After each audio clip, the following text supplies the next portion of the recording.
Lord's test match draw रहा। New Zealand की तरफ से जहां दोहरा शतक लगाया कॉनवे ने, वहीं टीम सऊदी ने शानदार गेंदबाजी की और कुल मिलाकर नतीजा भले ही इस मैच में ना निकला हो, लेकिन कई ऐसे रास्ते भारतीय टीम ने इस टेस्ट मैच से देख लिए जिससे फाइनल में उनके लिए बहुत आसानी हो सकती है। नमस्कार, आप देख रहे हैं हमारी ये खास पेशकश और मैं हूं राजीव मिश्रा। आज बात करेंगे लॉर्ड्स के उन लेसन्स की जिसके दम पर भारतीय टीम अपनी तैयारियों को अमली जामा पहनाने का काम साउथहैम्पटन में कर रही है। तो चलिए सबसे पहले 5 बड़ी बातें आपको बता देते हैं और इन 5 बड़ी बातों को देखकर आपको भी लगेगा कि भारतीय टीम के लिए काफी कुछ फायदेमंद बातें निकलकर सामने आई हैं लॉर्ड्स के मैदान से। खास तौर से अगर हम बात टीम सऊदी की करें तो वो एक बड़ा खतरा हो सकते हैं भारतीय टीम के लिए, क्योंकि साल 2020 के दौरे पे टीम सऊदी ने 2 मैचों में 14 विकेट लिए थे।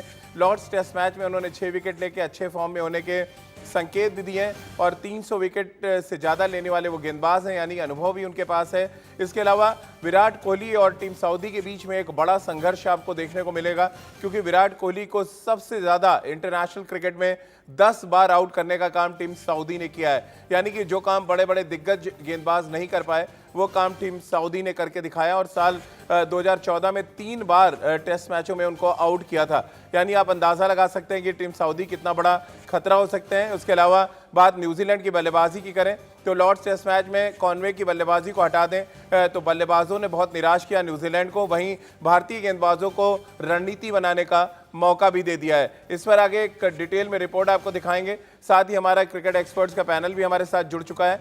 हमारे साथ सबा करीम है, हमारे साथ राजकुमार शर्मा जी हैं। और राजकुमार जी, बहुत कम ऐसे मौके आते हैं कि 2 देश मैच खेल रहे हो और तीसरी टीम बहुत शिद्दत के साथ उस टेस्ट मैच को देख रही हो। कुछ ऐसा ही हुआ है लॉर्ड्स में टेस्ट मैच ड्रॉ, लेकिन शायद कहीं खुशी कहीं गम वाला मामला वो साउथहैम्पटन में नजर आया। सऊदी की गेंदबाजी देखकर थोड़ा सा डर भी लगा होगा, वहीं बल्लेबाजी अगर न्यूजीलैंड की देखी होगी तो थोड़ी सी राहत भी महसूस कर रही होगी भारतीय टीम।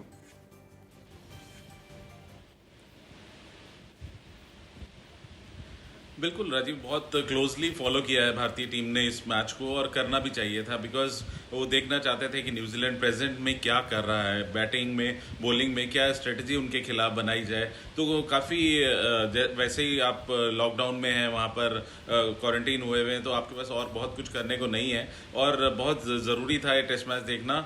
और मुझे लगता है कि कहीं ना कहीं सऊदी की गेंदबाजी देखकर ज़रूर स्ट्रेटजी बनानी पड़ी होगी भारतीय बल्लेबाजों को, या बनानी पड़ेगी, क्योंकि वो जिस नैगिंग लेंथ पर गेंदबाजी कर रहे हैं तो वहाँ पे आपको डिसाइड करना होगा कि मुझे खेलना है या छोड़ना है। बहुत शानदार लाइन पर वो गेंदबाजी कर रहे हैं और अच्छा उनका बॉल स्विंग हो रहा है, तो एक अच्छी फॉर्म में वो नज़र आ रहे हैं। हाइट का उनको एडवांटेज है, विकेट अगर थोड़ी सी हेल्पफुल मिलती है तो वो अनप्लेबल हो जाते हैं, तो कहीं ना कहीं वो एक पॉइंट ऑफ कंसर्न है।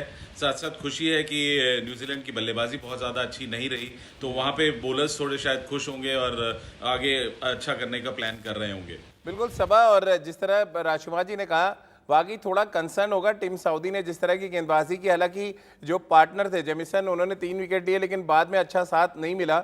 अब ट्रेंट बोल्ट वापस आएंगे, क्या अब असली कॉम्बिनेशन आप देख के उसके बाद कमेंट करना चाहेंगे बर्मिंघम यानी एजबेस्टन के मैदान पे जो टेस्ट मैच है, या आपने कोई एक रूपरेखा, एक रणनीति आपके दिमाग में बनाई है कि सऊदी को कैसे खेला जाएगा?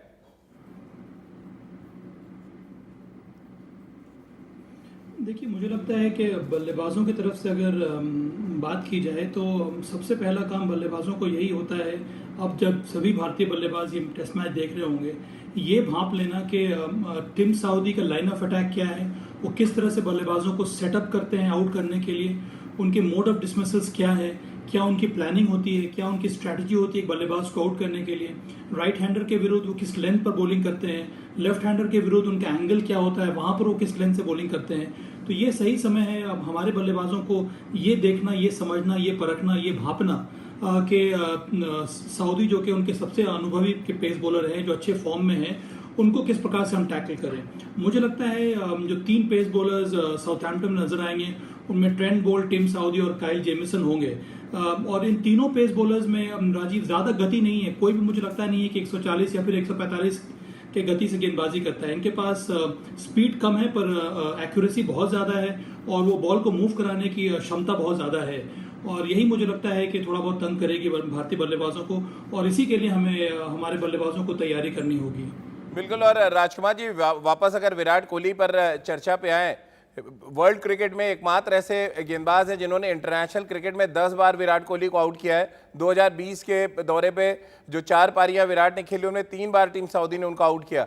कैसे आप देखते हैं इस कॉन्टेस्ट को जो अब 18 जून को होगा साउथहैम्पटन में?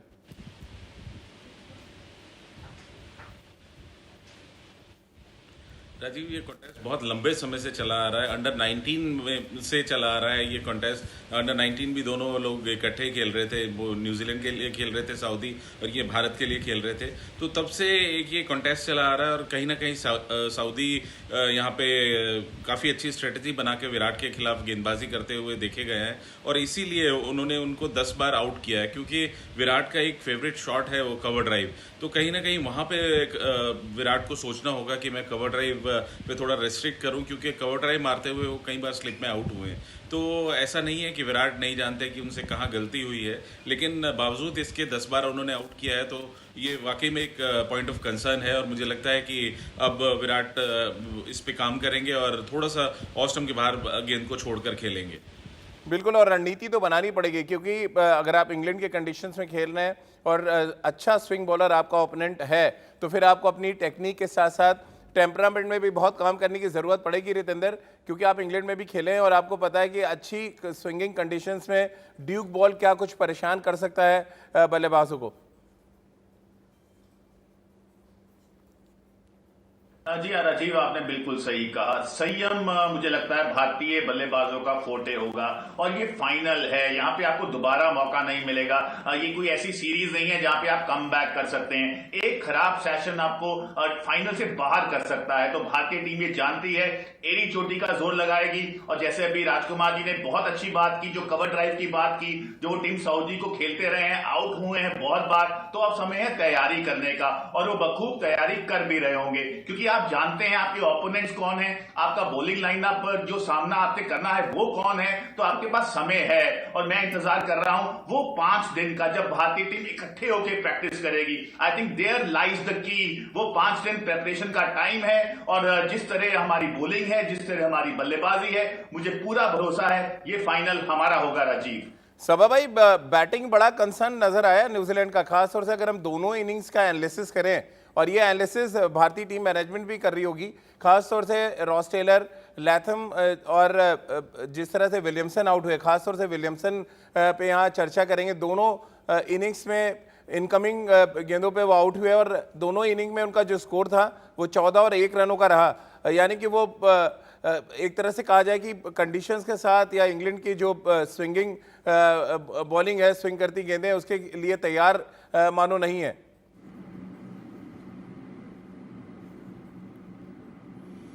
हाँ राजीव, ये तो बहुत बड़ा कंसर्न है न्यूजीलैंड के लिए, क्योंकि सिवाय डेविन कॉनवॉय के, जिन्होंने दोहरा शतक लगाया, कोई भी और बल्लेबाज ठीक प्रकार से इन स्विंगिंग कंडीशंस में इंग्लैंड के पेस बॉलर्स के विरुद्ध ठीक प्रकार से खेल पाया। चाहे वो केन विलियमसन हो, रॉस टेलर को हमने देखा कितना ज़्यादा वो फॉल ओवर कर जाते हैं, और वो प्राइम कैंडिडेट हैं अंदर आने वाली गेंदों के सामने। उसके साथ साथ उनके पास हेनरी निकोल्स है, जिन्होंने ज़्यादा रन नहीं बनाया। बीजे वॉटलिंग, वो नंबर 6 पर आ रहे हैं बल्लेबाजी करने के लिए, वो अपना अंतिम टेस्ट मैच खेलेंगे चैंपियनशिप का जो फाइनल होगा। उनकी बल्लेबाजी उतनी अच्छी नजर नहीं आ रही है। तो मुझे लगता है बहुत बड़ी परेशानी है न्यूजीलैंड के लिए, और इसी को कैपिटलाइज करना होगा हमारे सीम बॉलर्स को, या फिर हमारे स्पिनर्स को। हालांकि इस टेस्ट मैच में इंग्लैंड की तरफ से कोई स्पिनर था नहीं, पर मुझे लगता है कि अंत में अगर आपके पास विश्वास नहीं है, तो चाहे वो पेस बॉलर हो या फिर स्पिनर हो, उसके सामने आपके कदम चलते नहीं है, और फिर परेशानी बहुत ज्यादा बढ़ जाती है। तो मुझे लगता है की प्लेयर जो है न्यूजीलैंड की तरफ से, वो उनके कप्तान है केन विलियमसन, अगर उन्होंने रन बनाया तब मुझे लगता है कि और जो प्लेयर्स हैं वो भी कंट्रीब्यूट करेंगे। पर इस समय बहुत बड़ी समस्या है यहाँ पर न्यूजीलैंड के लिए। बिल्कुल, और न्यूजीलैंड के लिए समस्या इसलिए भी है रितेंद्र, क्योंकि चलिए इस टेस्ट सीरीज की अगर बात करें तो बर्मिंघम में एक टेस्ट मैच खेलेंगे, और उसके बाद वो साउथहैम्पटन पहुंचेंगे। और हम लोग बार बार चर्चा ये कर रहे थे कि पूरी दुनिया ये कह रही थी कि न्यूजीलैंड को एडवांटेज है, बट हमारे जो क्रिकेट एक्सपर्ट्स हैं वो ये ज़रूर कह रहे थे कि एडवांटेज खेलने का ज़रूर है, लेकिन एक्सपोज भी आप हो सकते हैं। और पहले टेस्ट मैच में कम से कम बल्लेबाजी तो पूरी तरह एक्सपोज हुई है न्यूजीलैंड की, रितेंद्र।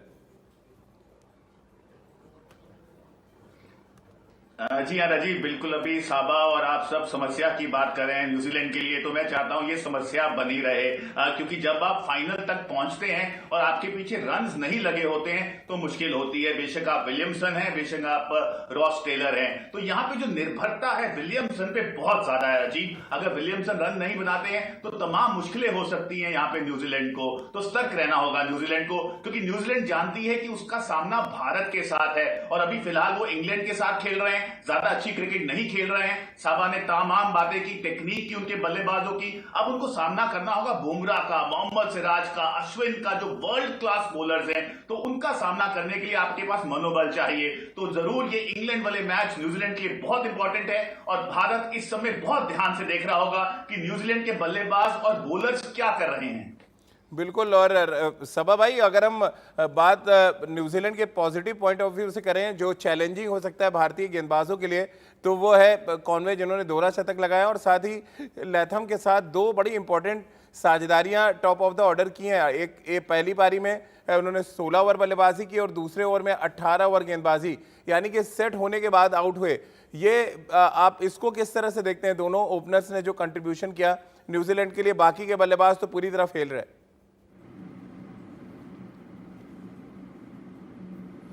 राजीव, मुझे लगता है ये दोनों जो ओपनिंग प्लेयर्स हैं न्यूजीलैंड के, वो दोनों सशक्त हैं। टॉम लेथम काफ़ी दिनों से खेलते आ रहे हैं, उनके पास अनुभव है, वो कई बार काउंटी क्रिकेट भी खेल चुके हैं इंग्लैंड में, और उनकी सबसे बड़ी जो विशेषता है कि बहुत अच्छी तरह से बॉल को छोड़ते हैं। तो वो मजबूर करते हैं बॉलर्स को उनके स्ट्रेंथ पर बॉलिंग करने के लिए, फिर वहां से रन बनाते हैं।